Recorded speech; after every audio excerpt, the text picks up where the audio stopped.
150 வருஷம் அவ்வளோதான். அதுக்கு மேலே அந்த பிறந்த நாளை யாரும் என்ன பண்ணுறதில்ல, நினைவில் வைத்து கொண்டாடுறதில்ல. ஆனால் இயேசு கிறிஸ்துவோட பிறந்த நாளை மட்டும்தான் 2000 வருஷமா இந்த பூமியில் உள்ள ஜனங்கள் எல்லாரும் என்ன பண்ணிட்டு இருக்கோம், கொண்டாடிட்டு இருக்கோம். இனி வரப்போற ஜனங்களும் என்ன பண்ண போறாங்க, இயேசு கிறிஸ்துவோட பிறந்த நாளை மட்டும்தான் கொண்டாட போறாங்க. சரி, ஒரு குழந்தை பிறந்தா யாருக்கெல்லாம் சந்தோஷமா இருக்கும்?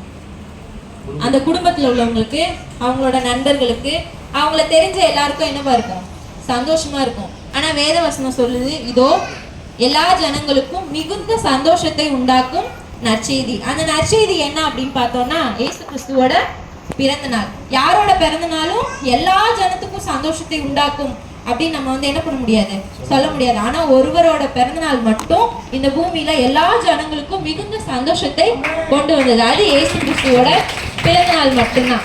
யாரோட பிறந்த நாள் சரித்திரத்தை என்ன பண்ணல, ரெண்டா பிரிக்கல. ஆனா இயேசு கிறிஸ்துவோட அன்னைக்கு பிறந்த அந்த நாள் என்னவாச்சு, சரித்திரத்தையே ரெண்டா பிரிச்சுச்சு. கிமு கிபி அப்படின்னு சரித்திரத்தையே ரெண்டா பிரிச்சிருக்கு. நம்ம ஒரு விஷயத்த யாருக்காவது சொல்லணும் அப்படின்னா கிமு இந்த வருஷம், எந்த சரித்திரத்தை சொல்லணும்னாலும் இயேசு கிறிஸ்து இல்லாம சரித்திரமே கிடையாது.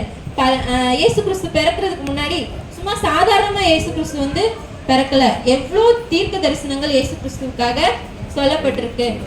ஆதியாகமத்துல இருந்து, நம்மளோட வேதாகமத்திலே ஆதியாகமத்துல இருந்து மல்கியா வர பல்வேறு காலங்கள்ல வாழ்ந்த தீர்க்க தரிசிகள் பல விதமா இயேசு கிறிஸ்துவை பத்தி என்ன சொல்லியிருக்காங்க அப்படின்னா தீர்க்க தரிசனங்களை சொல்லியிருக்கிறாங்க.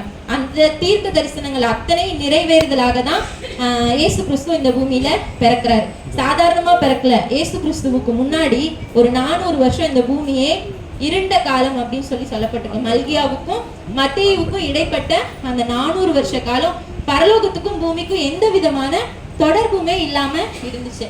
அந்த அந்த இருட்டை நீக்கிறதுக்காக இயேசு கிறிஸ்து என்ன பண்ணாரு, இந்த பூமியில வெளிச்சமா உதித்தார். சரி, ஏன் இயேசு கிறிஸ்து இந்த பூமிக்கு வந்தாரு? பல காரணங்கள் நம்மளால சொல்ல முடியும். அவர் எல்லாத்தையும் செய்யறதுக்காக இந்த பூமிக்கு என்ன பண்ணாரு, வந்தாரு. இன்னைக்கும் நம்ம முன்னாடி ஒரு 3 எதுக்காக இயேசு வந்தாரு அப்படின்னு ஒரு 3 காரியத்தை மட்டும் சொல்லணும்னு ஆசைப்படுறேன். வாசிக்க கேட்போம். 1 தீமோத்தேயுவுக்கு எழுதின நிருபம் 1வது அதிகாரம் 15வது வசனம்.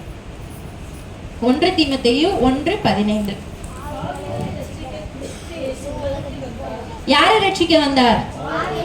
நீதிமான்களையா, பரிசுத்தவான்களையா, நல்லவர்களையா?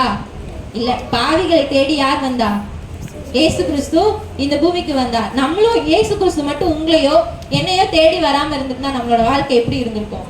கொஞ்சம் யோசிச்சு பாருங்களேன். எப்படி இருந்திருப்போம், எங்க இருந்திருப்போம், என்ன செஞ்சுட்டு இருப்போம்? உயிரோட நம்ம இருந்திருப்போமா? இயேசு கிறிஸ்து வந்தனாலதான், அவர் நம்மை தேடி வந்ததுனாலதான் இன்னைக்கு நம்ம என்ன பண்ணிட்டு இருக்கோம், உயிரோட இருக்கிறோம். உயிரோட இருக்கிறதுக்கு காரணமே இயேசு கிறிஸ்துவான். பாவத்துல மரித்து போன நம்ம ஆத்துமா மரித்து போயிருந்துச்சு. நம்மளை உயிர்ப்பிக்கும்படியா இயேசு கிறிஸ்து என்ன பண்ணாரு, இந்த உலகத்திற்கு வந்தார். பாவத்திற்கு மாத்திரம் இல்ல, விக்கிரகங்களுக்கு அடிமைப்பட்டிருந்தோம், பிசாசின் போராட்டத்துக்கு அடிமைப்பட்டிருந்தோம். ஒவ்வொருத்தையும் கேட்டா நான் இதுக்கு அடிமையா இருந்தேன், இந்த பிடியில இருந்தேன், இந்த தீராத வியாதியில இருந்தேன். இயேசு கிறிஸ்து என்ன பண்ணாரு, சந்தித்தார் அப்படின்னு சொல்லி நம்ம பாவத்துல நம்ம நீதிமன்களா இருக்கிறதுனால இயேசு நம்மளை தேடி வரல. நம்ம பாவத்துல அழிஞ்சு போயிடக்கூடாது அப்படின்றதுக்காக இயேசு கிறிஸ்து நம்மளை தேடி வந்தார். முதலாவது எதுக்காக இயேசு கிறிஸ்து நம்மளை தேடி வந்தார் அப்படின்னா, நம்மளோட பாவங்களை நீக்கி நம்மை ரட்சிக்க, பாவிகளை ரட்சிக்க இயேசு கிறிஸ்து இந்த உலகத்தில் வந்தார். நமக்கு இயேசு கிறிஸ்து பாவம் மன்னிப்பின் நிச்சயத்தை என்ன பண்ணிருக்காரு, நம்ம ஒவ்வொருவருக்கும் தந்திருக்கிறார் தானே, அதுல எந்த சந்தேகமும் இல்லையே. பாவம் மன்னிப்பின் நிச்சயத்தை இயேசு கிறிஸ்து நமக்கு தந்திருக்கிறார். இரண்டாவதாக எதுக்காக இயேசு கிறிஸ்து வந்தார் அப்படின்னா, யோவான் எழுதின சுவிசேஷம் 14வது அதிகாரம் 27வது வசனம்.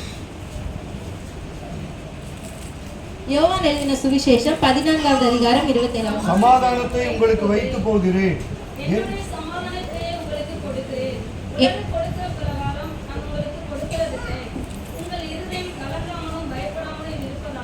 யாருடைய சமாதானத்தையே உங்களுக்கு கொடுக்கிறேன்?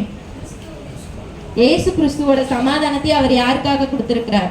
நமக்காக கொடுத்திருக்கிறார். இன்னைக்கு சந்தோஷமா இந்த இடத்துல கூடி இருக்கிறோம். நமக்கு பிரச்சனை இல்லையா, நமக்கு போராட்டம் இல்லையா, நமக்கு எல்லாமே இருந்தாலும் ஒரு சமாதானம் நமக்கு என்ன பண்ணுது, இருக்கு. அது யார் மூலமாய் வந்தது?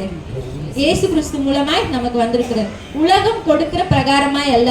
யாருக்கும் யாரும் என்ன பண்ண முடியாது, சமாதானம் கொடுக்கவே முடியாது. அப்படி ஒருவேளை நம்ம சமாதானம் சொன்னாலும் எவ்வளவு நேரத்துக்கு அது இருக்கும்?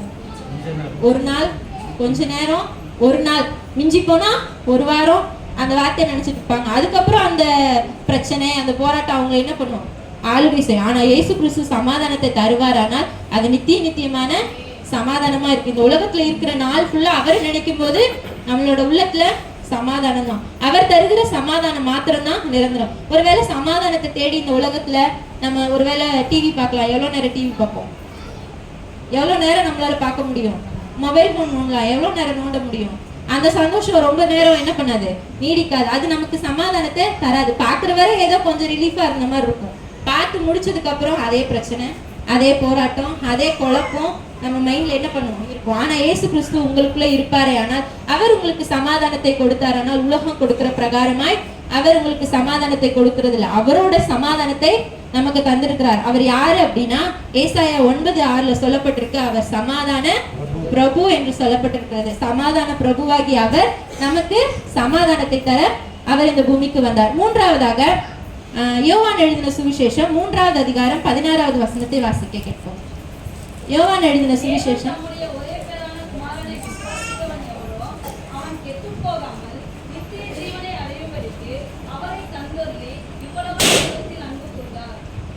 எதை அழிக்கும்படி இயேசு கிறிஸ்து இந்த பூமிக்கு வந்திருக்கிறார்? நித்திய ஜீவனை அழிக்கும்படி இயேசு கிறிஸ்து இந்த பூமிக்கு என்ன பண்ணியிருக்கிறார்? வந்திருக்கிறார். நித்திய ஜீவன் அப்படின்னு சொல்லப்படும் போது ஒருவேளை இயேசு கிறிஸ்து வந்ததுனால நித்திய ஜீவன் அப்படின்றது இந்த பூமியில நம்ம வாழ்றோம்.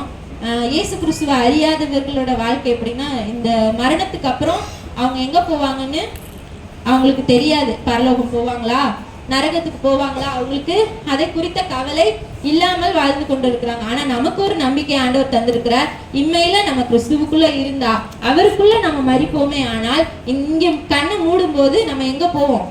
பரலோகத்துக்கு கண்டிப்பா போவோம். அது கொஞ்ச நாள் இருந்துட்டு மறைஞ்சு போகிற ஒரு காரியம் இல்ல. அது நித்தியமாய் அதை யோசிச்சே பார்க்க முடியாத அளவுக்கு ஒரு அதிசயமான, விசித்திரமான, ஒரு சந்தோஷமான ஒரு இடம். அதுக்கு முடிவே இல்லை. அப்படி ஒரு சந்தோஷத்தை தரும்படியாக ஆண்டவர் என்ன பண்ணாரு? இந்த பூமிக்கு வந்திருக்கிறார். யோவான் 1 யோவான் 2:25 பார்க்கும்போது நித்திய ஜீவனை அளிப்பேன் என்பதே அவர் நமக்கு செய்த வாக்கு தத்தம் என்று எழுதப்பட்டிருக்கிறது. வாக்கு பண்ணினவர் மாறிடார். கண்டிப்பா அவருக்குள்ள நாம இருப்போமே. ஆனால் நமக்கு கண்டிப்பா ஆண்டவர் நித்திய ஜீவனை தர உண்மையுள்ளவராய் இருக்கிறார். நித்திய ஜீவனை அளிக்கும்படியாக இயேசு கிறிஸ்து இந்த பூமியிலே வந்திருக்கிறார். சரி, அவர் வந்ததுனால நம்ம ரட்சிப்பை பெற்றுக்கொண்டோம், சமாதானத்தை பெற்றுக்கொண்டிருக்கிறோம், நித்திய ஜீவனை பெற்றுக்கொள்ள போகிறோம். நாம பெற்றுக்கொண்டோம். பிறருக்கு நம்ம என்ன கொடுக்க போறோம்? வாங்குறது மட்டும்தான் நம்ம வேலையா? கொடுக்கணும்ல. கொடுக்கறது தானே கிறிஸ்துமஸ். அப்ப நம்ம பிறருக்கு என்ன கொடுக்க போறோம்? இயேசுவை. நம்ம பெற்றுக்கொண்ட அந்த பாவ மன்னிப்பின் ரட்சிப்பை பெறாம இன்னும் நம்மளை சுற்றி எத்தனையோ பேர் வாழ்ந்து கொண்டு இருக்கிறாங்க. நம்ம கண்ணுக்கு முன்னாடியே அழிஞ்சு போயிட்டு இருக்காங்க. நமக்கு நல்லா தெரியும். அப்படி உள்ளவங்களுக்கு நம்ம யாரை கொடுக்கணும்? இயேசுவை கொடுக்கணும். இயேசுவை நம்ம கொடுப்போமே. ஆனால் அவர்களும் பாவ மன்னிப்பு நிச்சயத்தை பெற்றுக்கொள்ள முடியும். அவங்களோட வாழ்க்கையிலையும் கண்ணீர் இல்லாத அந்த சந்தோஷமான சமாதானத்தை அவர்கள் பெற்றுக்கொள்ள முடியும். முடிவில் அவர்கள் நித்திய ஜீவனை பெற்றுக்கொள்ள முடியும். நாம பிறருக்கு இயேசுவை கொடுக்கிறவர்களா இருக்கணும். வாயில மட்டும் சொல்லிட்டு என்ன பண்ணிடக்கூடாது, விட்டுறக்கூடாது. நம்மளால முடிஞ்ச எந்த ஹெல்ப்பையாவது நம்ம செஞ்சு சொல்லும் போது அவங்க அதை ஏற்றுக்கொள்ள உண்மையுள்ளவர்களா இருக்கிறாங்க. இயேசு கிறிஸ்து எங்கேயோ பிறந்ததுனால நமக்கு ஒரு பிரயோஜனமும் வந்துடாது. இயேசு கிறிஸ்து பிறந்தார், அங்க பிறந்தாருன்னு சொல்றதுனால இல்ல நம்ம 25ஆம் தேதி டிசம்பர் 25 கிறிஸ்துமஸ் கொண்டாடுறதுனால நம்மளுக்கு எந்த நன்மையும் நடக்க போறது இல்லை. நம்மளோட உள்ளத்துல இயேசு கிறிஸ்து வந்திருக்கிறாரா? ஒரு நிமிஷம் இந்த வேலையில யோசிச்சு பார்ப்போம். நம்மளோட உள்ளத்துல பாவ மன்னிப்பின் ரட்சிப்பு வந்திருக்கிறதா? ஒருவேளை இன்னும் அந்த ரட்சிப்பை பெறாம நம்ம யாராவது இந்த இடத்துல இருப்பீங்கன்னா ஆண்டவருடைய சமூகத்துல பாவ மன்னிப்பின் ரட்சிப்பை கேளுங்க, சமாதானத்தை கேளுங்க. அந்த நித்திய ஜீவனை ஒருபோதுனா இழந்து போயிடக்கூடாதுன்னு ஆண்டவருடைய சமூகத்துல கேளுங்க. அப்படி உங்களுக்கு பாவ மன்னிப்பின் நிச்சயம், சமாதானம், நித்திய ஜீவன் கிடைக்குமே. ஆனால் உங்களோட உள்ளத்துல இயேசு கிறிஸ்து இருப்பாரே. ஆனால் நீங்க கிறிஸ்துமஸ் கொண்டாடுறதுல ஒரு நல்ல அர்த்தம் உள்ளதா இருக்கும்.